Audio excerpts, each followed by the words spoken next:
Hello, everyone, and welcome to the Hot Dog and Handshake Pro Wrestling Show. I'm your host, Jayden and Shane. Joining me here in Sound Peak Audio and Design in Topeka, Kansas, is my co-host Shane Price. Shane, how you doing this week? I'm all right. And of course, we're being joined again by Jolka. Jolka, how you doing? I'm doing pretty good. All right, this week, my collar and elbow question. We just saw Summerslam. We're kind of at the halfway point of the WWE calendar, even though it's a little bit closer to WrestleMania than next WrestleMania. But what are some of your match predictions for WrestleMania 41? What do you think we're going to see? I'm going to go with Gunther, and I think they do Gunther Ilya at WrestleMania. Really? I feel like they're going to build up Ilya because he's a talent guy, so it's going to be pretty solid there. I don't see why that wouldn't happen. Yeah. You got any? We can go around and do a few, too, if you guys want to. If you have any other ideas. Absolutely. Damian Priest versus Dominic Mysterio. Ooh, I like that. I think we're going to get... what about Seth Rollins versus CM Punk? What if we build the one-on-one, we don't get it until WrestleMania?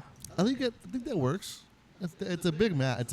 Yeah, and I mean that could be your WrestleMania no holds barred match or whatever. They usually try to throw one of those in there. Right. What do you guys think Cody Rhodes will be doing by WrestleMania? Still involved in the bloodline? Cody Rhodes versus new Fatu number 7. Zilla Fatu's cousin. Yeah. Oh, Journey Fatu, the deathmatch guy. Yeah. What do you guys think Cody will be doing? It's hard to tell. He's still going to be champion. I think he gets a very solid run. I feel like this could be where he loses it, though. Maybe. I'm thinking they might feed him John Cena because it's going to be his last WrestleMania. Yeah, they might. You know what? I really want to see Cena Orton. Cena getting the Mm-hmm. 17th title on his last ever day, relinquishing it in an open challenge the next night. We kind of go card. Yeah, I think he's going to go beyond WrestleMania, though. I think we'll see him for most of 2025. I think his retirement will be later in the year, and they haven't really been doing main roster December shows. So I think next year we might get a special December pay-per-view that's just the John Cena retirement show, which is something you see kind of all the time in other wrestling companies. Yeah. At WrestleMania, I would want to see Cena Orton. What if they have Kevin Owens turn heel, and he faces Rhodes at WrestleMania? That'd be fun. Babyface Cody versus heel KO. Think it could work. Triple H not beating the Ring of Honor 2 allegations. Yeah. Hey, Triple H loves his Ring of Honor, guys. I don't know what to tell you. So, I mean, that's a few. I think I also had Jade Cargill versus Bianca Belair. I think we get that next year at WrestleMania. That's probably going to happen. Yeah. I also think Bianca versus Tiffany Stratton would be awesome. That could be a match you could go for. I don't know. We'll see. We'll just have to see how the cards lay out as we get closer to WrestleMania. I think Tiffany Stratton's going to use that briefcase. Do you think she'll use it on Nia, or do you think she's going to hold it a little bit longer? I think she's going to use it on Nia eventually. I hope so. Pretty soon, or WrestleMania? WrestleMania? Yeah. All right, well, we'll have to see how that goes. Outside the ring news, not a whole lot here, but from AEW, a picture surfaced of Shane McMahon and Tony Khan meeting in a conference room area at the Dallas airport. What are your guys' thoughts on the potential of seeing Shane McMahon in AEW? I actually wanted to bring that up 3 shows ago that I heard a rumor, but then I didn't want to be that conspiracy guy. Yeah. We have that a lot. We try to wait until we see something a little bit more official before we just jump on rumors, but continue. Yeah, I've heard about it for about a month now, just them talking, and I'm like, oh, if they're talking, that's always going to lead to one thing to another. And yeah, I mean, do you think we'll see him on TV? Maybe in a manager capacity. Shannon, what are your thoughts? I want him to do one more match where he just does a spot that Shane McMahon, an untrained son of the booker from the 90s, shouldn't be doing. Yeah. At least I mean, one more. Like, I think if you get Shane McMahon and Darby Allin in a ring together, you'll make magic. somebody's gonna. They'll throw each other off of. I don't many think Shane things. McMahon's body can handle it. I don't know if he can handle. Yeah, it he probably can't because last time we saw him on TV, he tore his quad in the ring, which was But- the funniest thing about that You WrestleMania. know, if Snoop Dogg jumped in. Yeah. if Tony Khan is looking to surround himself with wrestling minds that could help him book the shows and maybe help him revive Ring of Honor, Shane McMahon could do something for that. You know what I mean? Like, Oh, absolutely. Ring of Honor feels like Shane McMahon could turn it into like this kind of fun, almost indie thing. You know what I mean? I don't know. We'll just see. But I think that there could be something interesting here, and just the shock of seeing a McMahon on AEW think, TV is something we haven't seen before. I agree. I think I see the positives and the negatives. I see, this could be fun because it's Shane McMahon. That's it's a big deal. It's getting a McMahon in your wrestling company is really you're trying to be the alternative. Well, so But- I've actually seen it one time before. I was old enough to remember I was watching the last WCW Nitro, and then Shane McMahon walks down to the ring.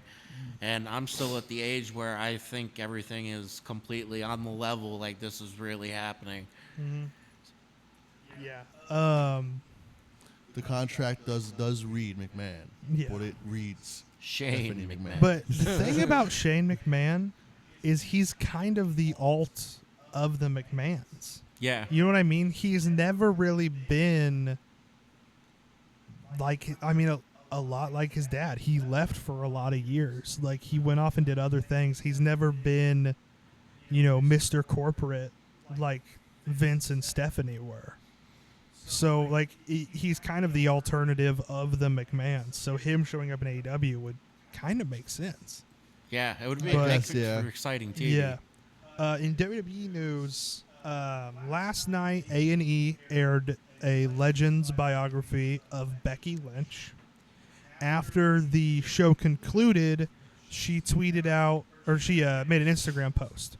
In that Instagram post, she says the quote, "It's been a hell of a career." Do you think this is a retirement announcement? Because No. that's what's been speculated. No, it's her thanking you for watching her documentary. Okay. The- I'm with you. I just wanted to float it out there. yeah, I don't think that she's actually retiring. If anything, it's a curveball to throw him off. Is this it's been a hell of a WWE career thing and we see her go somewhere else potentially? Yeah, Yeah. probably. So you think we get Rebecca Knox in AEW at some point? Or I think she might use Becky Quinn. Becky Quinn? I don't see her going back to Rebecca because Becky is so iconic with yeah. her name. Becky Quinn, Becky Knox. Either one of them, yeah. Becky Rollins. Oh, man. She went by Becky Rollins in AEW. And then another sort of WWE adjacent news. Ben Affleck may play Hulk Hogan in a film about the Gawker leaks. Did you guys see this? Film about the what? The leak, the leaked sex tape where Hogan made all those racist remarks. Oh, It might be a God. film about that. What are your thoughts? I love Duncan, brother. I want to go get some clam chowder, dude. Because I actually have some thoughts on this. What are your actual thoughts on this? I don't The have a problem single thought. with making any serious movie where Hulk Hogan is a character is it just won't work. Since like 1984, he has been a walking cartoon character. So you cannot make a serious dramatic movie about the Gawker leaks because it'll just look ridiculous no matter who is playing Hulk Hogan. You know what? I hope Matt Damon plays Macho Man Randy Savage. That would be great. It's me, Randy Savage. But see, I'm in The Departed. it just becomes too much of a cartoon. You know what I mean? Like, you can't make a real serious dramatic movie Right. about that. The way, like, maybe you could turn, like, Jake the Snake Roberts. You could turn his story into a real dramatic movie. Yeah. You can't do Hogan because he's just, oh, dude, it's me, older Yeah. brother. Like I said, he's a cartoon character. He's not a real person. He's the most racist man alive, too, man. So, like, Yeah, potentially. So that was just something that I thought was odd. G1? You've been G1. keeping up? I have been. All right. So this is the G1 Climax, of course. New Japan's big tournament of the year. It's what the AEW Continental Classic was based on. This year, right now, we're looking at the standings. In the A block, we have Evil leading with 10 points. My boy Zack Sabre Jr. has 2 points. And then Gabe Kidd, Shota Umino, Shingo Takagi, Tetsuya Naito, and Sonata all have 6 points. Callum Newman, Great O'Con, and Jake Lee all have 4. So this is 2 points for a win, 1 point for a tie, 0 points for a loss. In the B block, David Finlay and Jeff Cobb each have 8 points. Yuya Uemura, Konosuke Takeshita, Hanare, Rin Narita, Haruki Goto, and Yota Tsuji, your guy Shane, all have 6 points. And then Oleg Boltin and El Phantasmo have 4 points. So, as we've been doing, we missed last week, just life happens, we weren't able to record last week. But we've been following our guys as if this was a real sporting season, right? Whatever sport you want to call it. Kind of like football based on about the number of matches and what you got to watch. So, Shane, with Yota Tsuji, what have you been seeing these last couple weeks? So you had the loss to El Phantasmo, the loss to Goto, the win against Oleg, and the win against Narita. So I guess start with Phantasmo. Concerning that the way that we're going. Phantasmo, not really the best kind of guy. Not a guy you should lose to at this point. No, I mean, he's a good wrestler, but not the guy you should lose to. He's like the middle of the pack kind of guy. He's the guy who should have 6 points. Mm-hmm. Tsuji, we shouldn't have 6 points. Should be more. At least there should be leading the group. We're the future of LIJ. Yota Tsuji wants to say he's the future face of New Japan, and beating not putting up the numbers I need to see for a future face of New Japan. He beat Narita, which but Narita and Oleg, those are the guys you're supposed to beat. Narita's supposed to be the future face of the Bullet Club, so he's not going to be. I don't see right, the because potential. Jake Lee is going to be the future face of the Bullet Club. I did notice that. I'll talk about Jake Lee a little bit here in a bit. And losing to Goto, I mean, that's just a tough matchup. That's your ugly win. But that's one of those matches you got to win the ones you're supposed to win and win some of these you aren't supposed to win, and that might be where he was at Goto. Any other notes on how the tournament's going? Thankfully, getting Narita win, but 3-3 is not how I wanted to start. Bad start. We got a few matches left. Hopefully, we can turn it up and make it to the final. Yeah.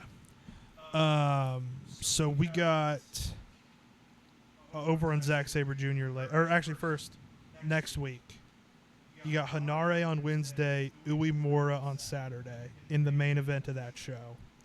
What are your thoughts going into those two matchups? I guess concerning because 2 losses there, which could happen, could really send you out of the tournament. I mean, really, at this point, 1 loss could send you out of this tournament. It's a really tight race in the B block. So if you lose either of those matches, you're done. So let's see.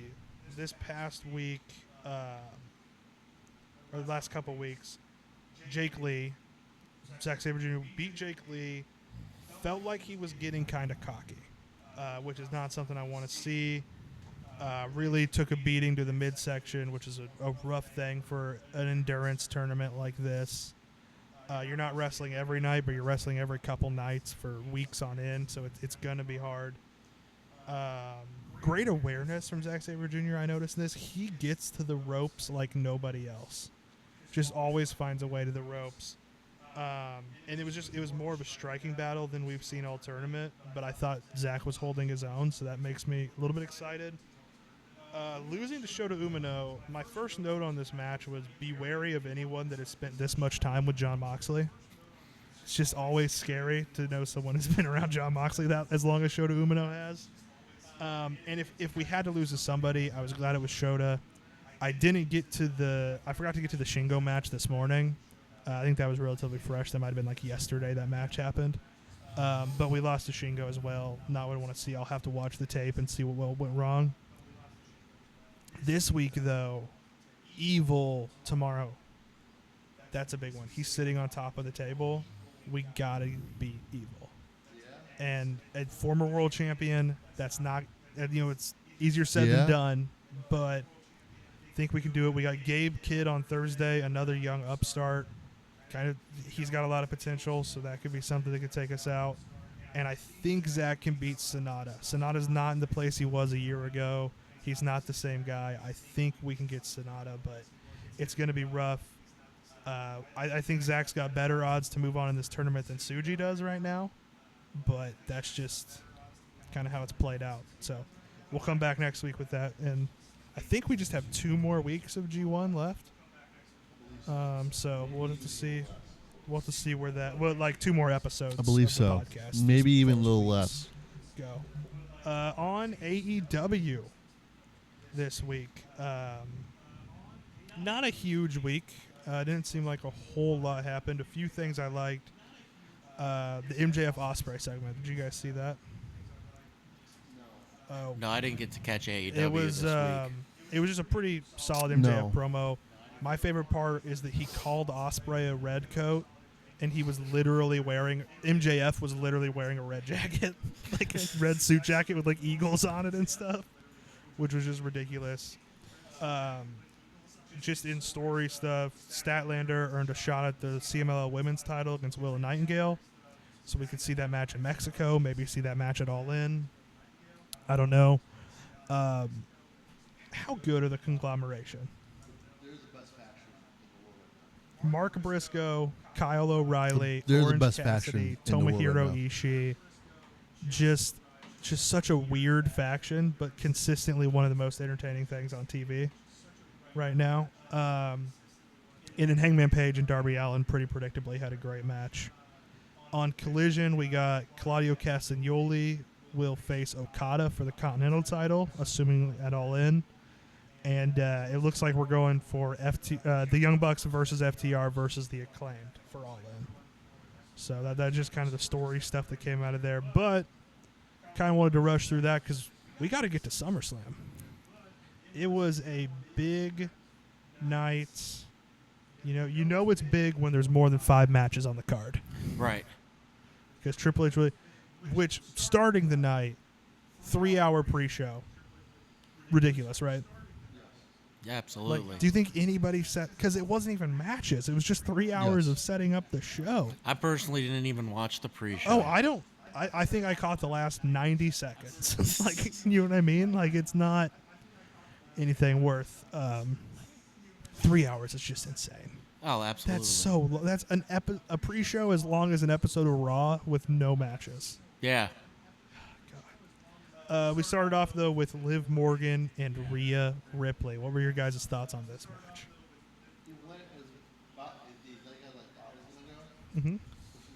It went as the exact guys I thought it was going to go, especially the finish. I really didn't see that coming. It's always a pretty good match. But that really pushes that storyline forward. Yeah, going into it, I was like, it feels like Dom's staying with Rhea. But my other thought was like, from a storyteller perspective, why do all this if he doesn't choose Liv at the end? And I saw someone say on Twitter, he's the first guy that I've ever seen turn heel while he was already a heel. Yeah, right. He turned a double heel. So that's crazy. But yeah, that kiss with Liv Morgan was crazy. It's been a fun storyline.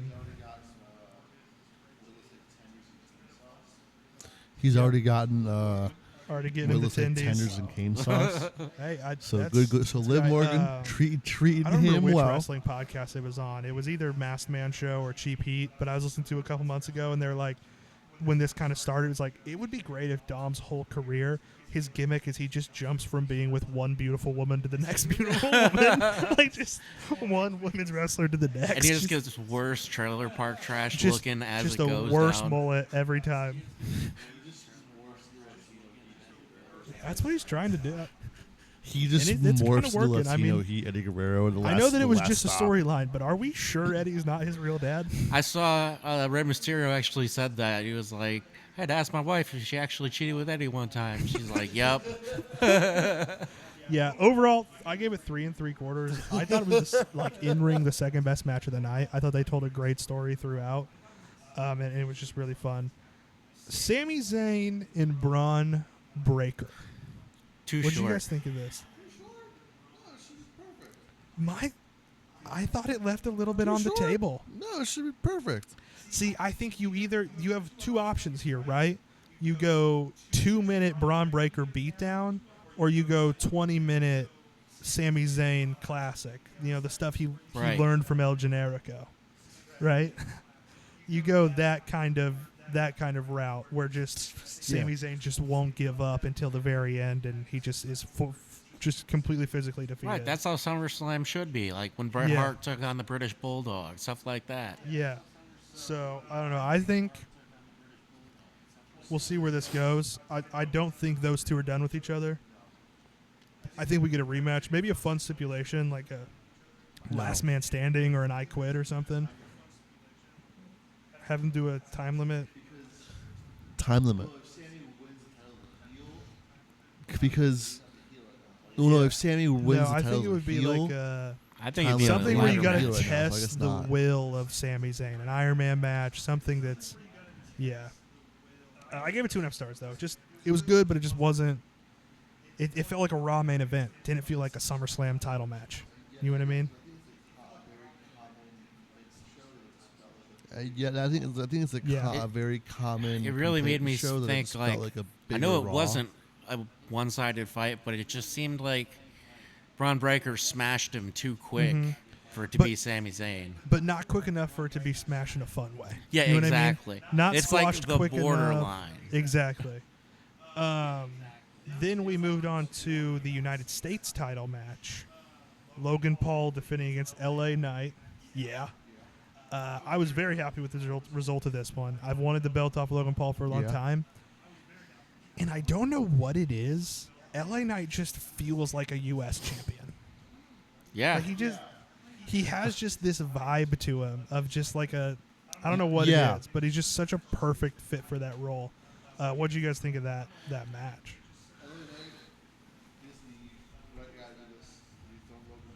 LA Knight is the right guy to do this, to dethrone Logan Paul, to be U.S. champion. Logan Paul. Also, he may have hurt Logan Paul, which is even better. It's even funnier to me. Yeah, that I believe he hit a painful. crazy Logan Paul. brainbuster, if I'm not mistaken. So it looked snarly, and that I hope needs to Logan come in every Paul's not match from welcome now on. back again. That's Not normal. I've not been a fan of Logan Paul as a person for like a decade now. So Logan Paul's a lifer. That's what it's looking to be. what's next for LA Knight? What do you think, Jolka? Probably. Let's see. For LA Knight, I think the Joker. it's hard to predict. Maybe Austin Theory. Or Grayson Waller, either one of those guys. Yeah. Would be,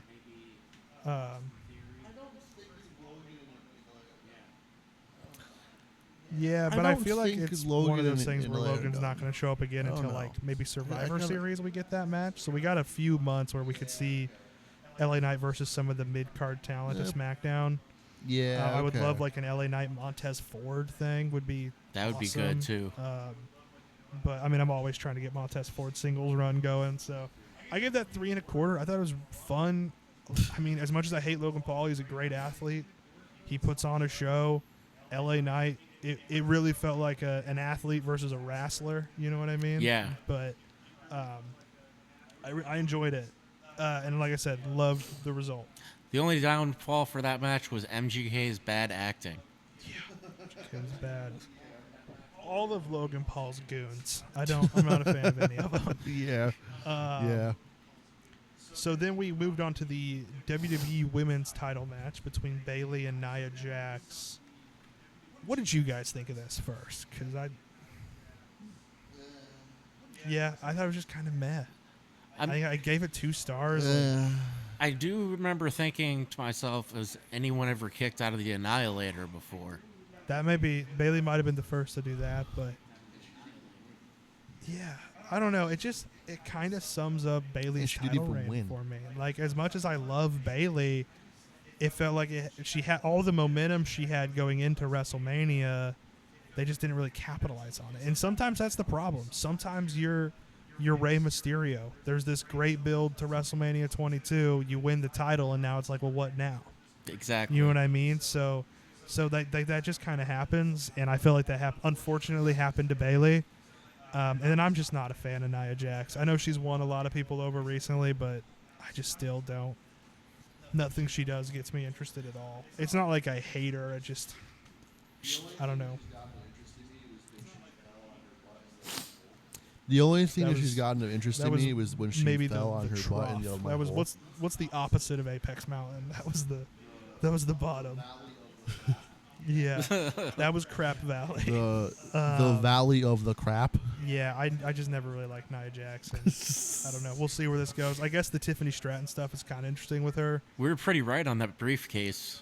Yeah, the pink briefcase with the. Yeah. Yeah, it took them long Sparkly enough pink, to all give nice it to and her funny. too. I don't know if there was like a production issue. Was there like a pink paint shortage? Supply chains are messed up again. But the real meat of this show, I think, was the top 3 matches. And that started with the most interesting story going in, the one with the most heat. Drew McIntyre, CM Punk, special referee Seth Rollins. Was Seth Rollins' referee outfit flashy enough? Should have been more. I thought it was hilarious when CM Punk called him Sabu Pants. Yeah. Yes. Sparkly Sabu Pants. Yeah. It should have been. He should have gone more for like the Shawn Michaels short shorts look. I think that would have been better. That needs to go away. I think that would have been a fun reference.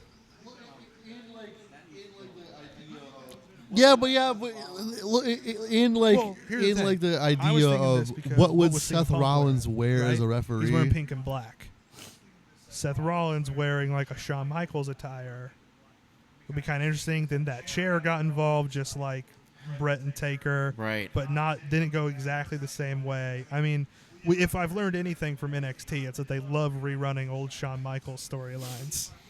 So I thought it was good, but it was a great match. It was. I'm really interested to see where they go with the storyline because that really put CM Punk down in a spot where his character is just like he did that to himself. Mm-hmm. Yeah. And also, congratulations to Drew McIntyre, the real AEW champion. I know a lot of people are like, "Oh, the whole match was about a bracelet," but like, the bracelet was just the physical representation of all the things that came before. You know what I mean? That's like saying that the Cody solo match is just about the title. It's about so much more storyline. It just got to me when he had him up for the go to sleep, and then he saw the bracelet and he put him down. Yeah. Like, it really distracted him in the actual match. CM Punk, I mean, just like Drew McIntyre has been his own problem, CM Punk is also kind of his own problem. And they're two guys who are dealing with that while blaming each other. So it's been brilliant storytelling. Do we get the triple threat Bash in Berlin? Seth versus Punk versus Drew? Yeah. That would be good. And honestly, if anything going on in WWE right now, probably, if they're going to do a Hell in a Cell match at Bad Blood, it's got to be Punk Drew. Well, that'd be good too. And in this time, special referee Cactus Jack. Oh man, that would be the move. Could Mick Foley move that fast as a referee nowadays? I don't know. I think it's the way. He just stands there and is like, one. But I gave that he just doesn't need to. Yeah, I gave that match 4.5 stars. I thought it was match of the night. It was a very good match. Moving on to the heavyweight title fight, Damian Priest defending against Gunther. What did you guys think of this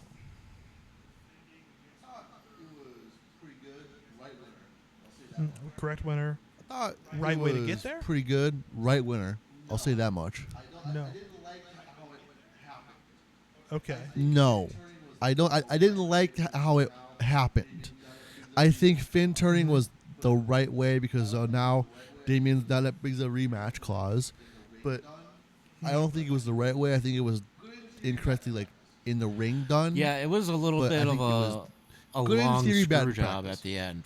It wasn't like your immediate cause and effect. Damian Priest, smartest wrestler alive. The first wrestler to look at the replay and realize he's been screwed.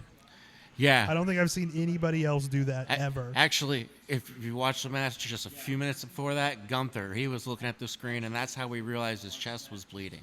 Yeah, that's right. So they kind of foreshadowed it. I didn't catch that. I like that. Yeah. You just don't see that enough, especially when they're in these. They've been doing these huge football stadiums for like over a decade. I think Solo missed his spot doing that because there was stuff going on behind his back, and I was watching him look up towards like the screen. I'm like, oh, that's bad character work right there. Maybe. But I like the Finn thing. Finn and Priest in Berlin. I mean, they're probably going to try to get as many Europeans on that card as possible. So having Finn wrestle Priest and perhaps Gunther versus Dragunov would be a really interesting way to go. But we'll just see how that goes. And congratulations to Gunther. Now, my question is, what happens to Judgment Day after last night? I don't know. I think Rhea's on her own. Or maybe it's Rhea and Priest versus the world. Like exactly. JD goes with Finn, I imagine. Yeah. What's Carlito gonna do? That's probably the most important piece of this. Right. Because JD's got to go with Finn because he's half the tag team champions. Yeah. So maybe Carlito goes with Dominic and Liv. I don't know. We'll just see where it goes. Carlito finally gets his push. Yeah, finally after 20 years. Right. I gave this one 3.5 stars. That was a pretty good match. Like the finish. Took him long enough. Goes. The main event: Cody Rhodes, Solo Sikoa, Bloodline rules for the WWE Championship. I don't think this needed to be Bloodline rules, but I think they just wanted to get away with all of the interference. It looked like a lot like WrestleMania. Mm-hmm. That is the problem. It felt like it. And I think I texted something to Shane about this when it happened, but it's like, remember that thing that you hated about every Roman Reigns match? How they just all end with all this interference?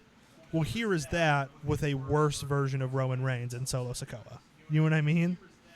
But, of course, we had the Gorillas of Destiny get involved. Jacob Fatu get involved and hurt himself on an announce table spot.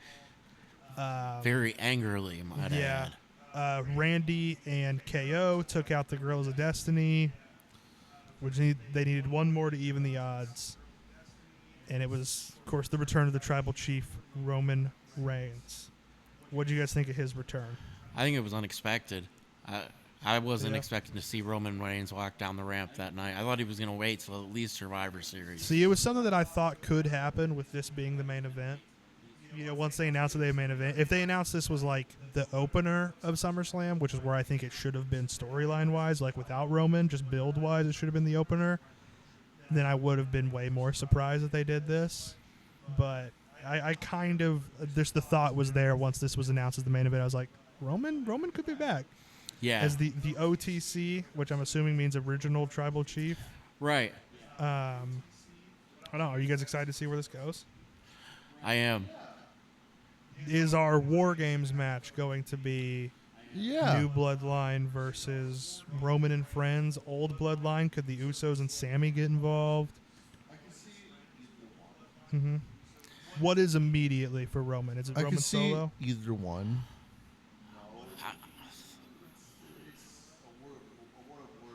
No, okay. It's. I see it going right into him and Solo. I think him finding members of his family to join him, and I mean, there's obviously plenty of them. They keep popping up everywhere. Oh, absolutely. I feel like there was another point I was gonna make on this match. Oh, I was disappointed that Pharaoh didn't get involved. There was that big entrance with Cody walking Pharaoh down, and I wanted his dog to bite a Bloodline member. That's all I wanted. I wanted Tonga Loa to get bit by Pharaoh. It would have been hilarious. That would have been spot of the night. And then, of course, did you guys see Tonga Loa, another botch? After the Money in the Bank low blow mishap, we had Tonga Loa trying to drive Cody into the corner, but he hits the ropes. Yeah. He misses by like 2 feet. Incredible.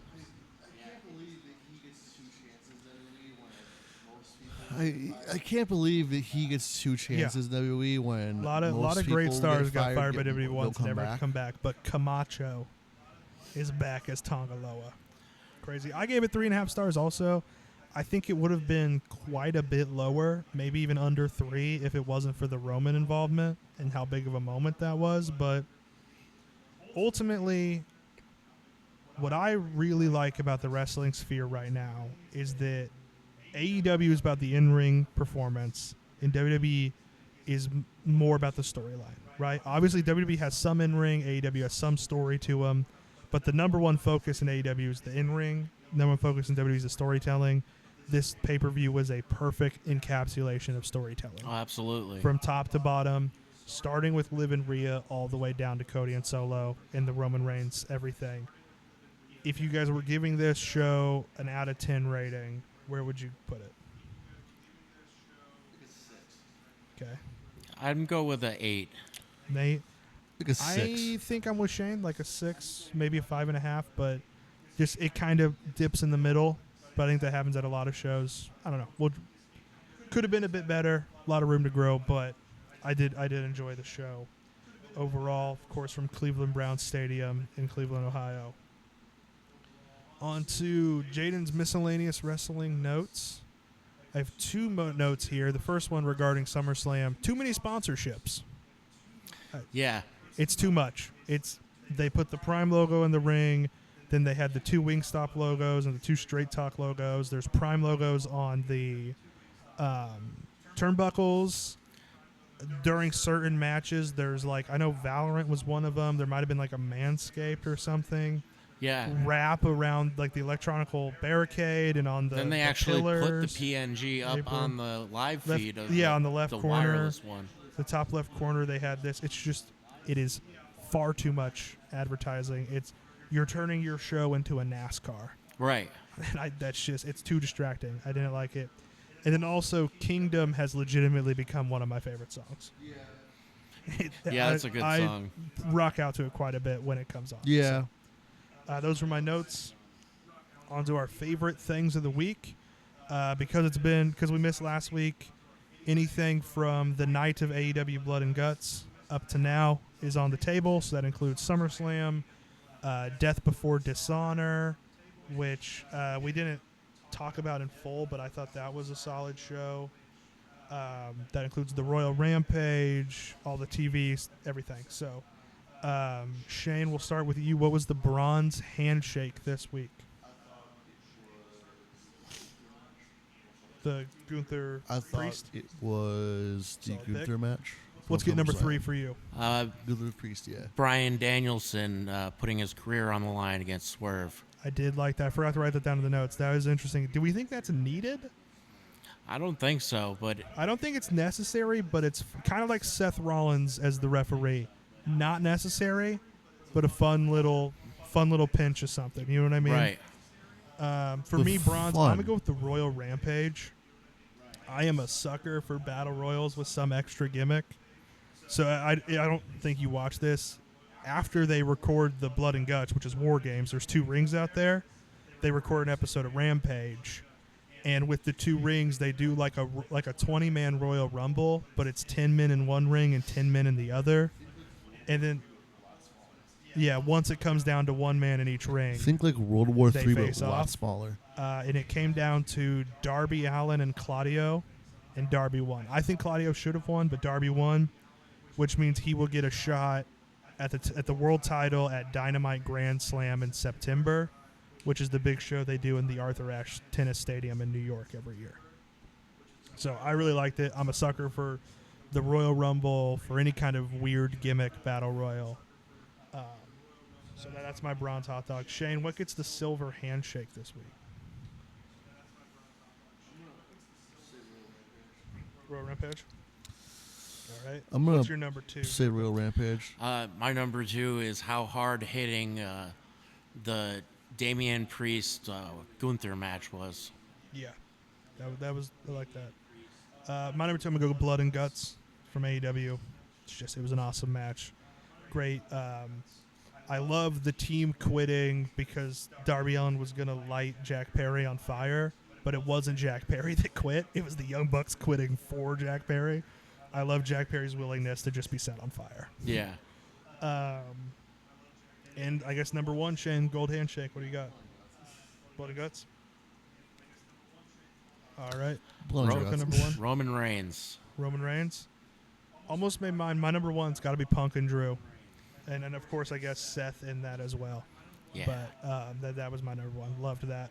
The whole thing. Now on to the lightning round. This is where I'll tell you guys what matches we're going to get this week. And you'll tell me on a scale of 1 to 10 how excited you are for them. Raw has 5 matches already announced. Oh, wow. Kind of rare for Raw. Starting with Dakota Kai versus Sonya Deville.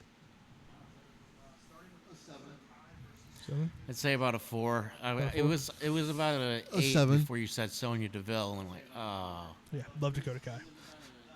The New Day versus the Authors of Pain. Really, for the New Day? A 2. That's true. That's fine. Maybe a 3. I Yeah, I don't was thinking like 3 the or Authors of 4. Pain. Awesome Truth versus A-Town Down Under. 5 for that. Okay. I'd go with 7. A 5? Who did R-Truth think they were at the pay-per-view? Well, did he say the Rock and Roll Express? He He thought A-Town Down Under were the Rock and Roll Express. Yes. Yeah. Yeah. So because we're gonna get some weird R-Truth Sheamus thing, you versus know that, Ludwig so it's Kaiser. fine. All right. And then, what do you have for Look that one? good. I'd go with a 6 on that. 6 on that one. Chad Gable and the Creed brothers versus the Wyatt Six, which looks like it's going to be Dexter Lumis, Joe Gacy, and Eric Rowan. Which, do you guys know how long it's been since Rowan wrestled in WWE?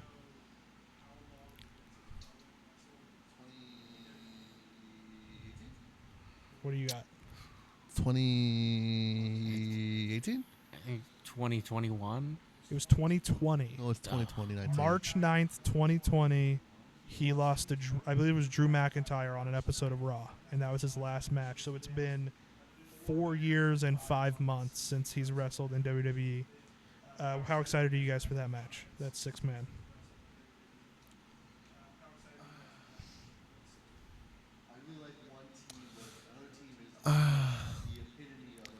I really like one team, but another team is the epitome of Until the Bell Rings team.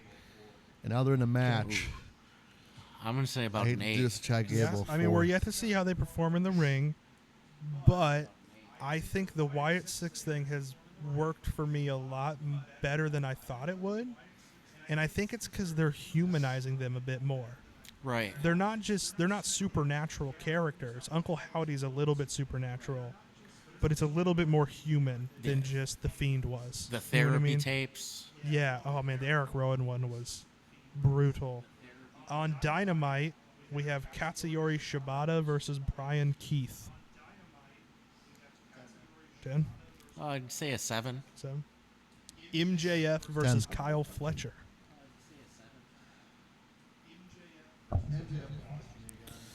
Did he?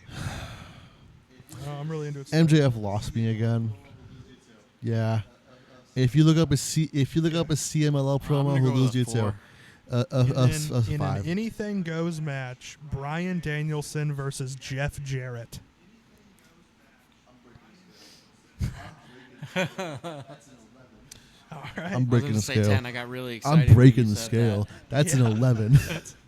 To be a good one. On Collision, we have a bull rope match between Thunder Rosa and Deonna Purrazzo. Right?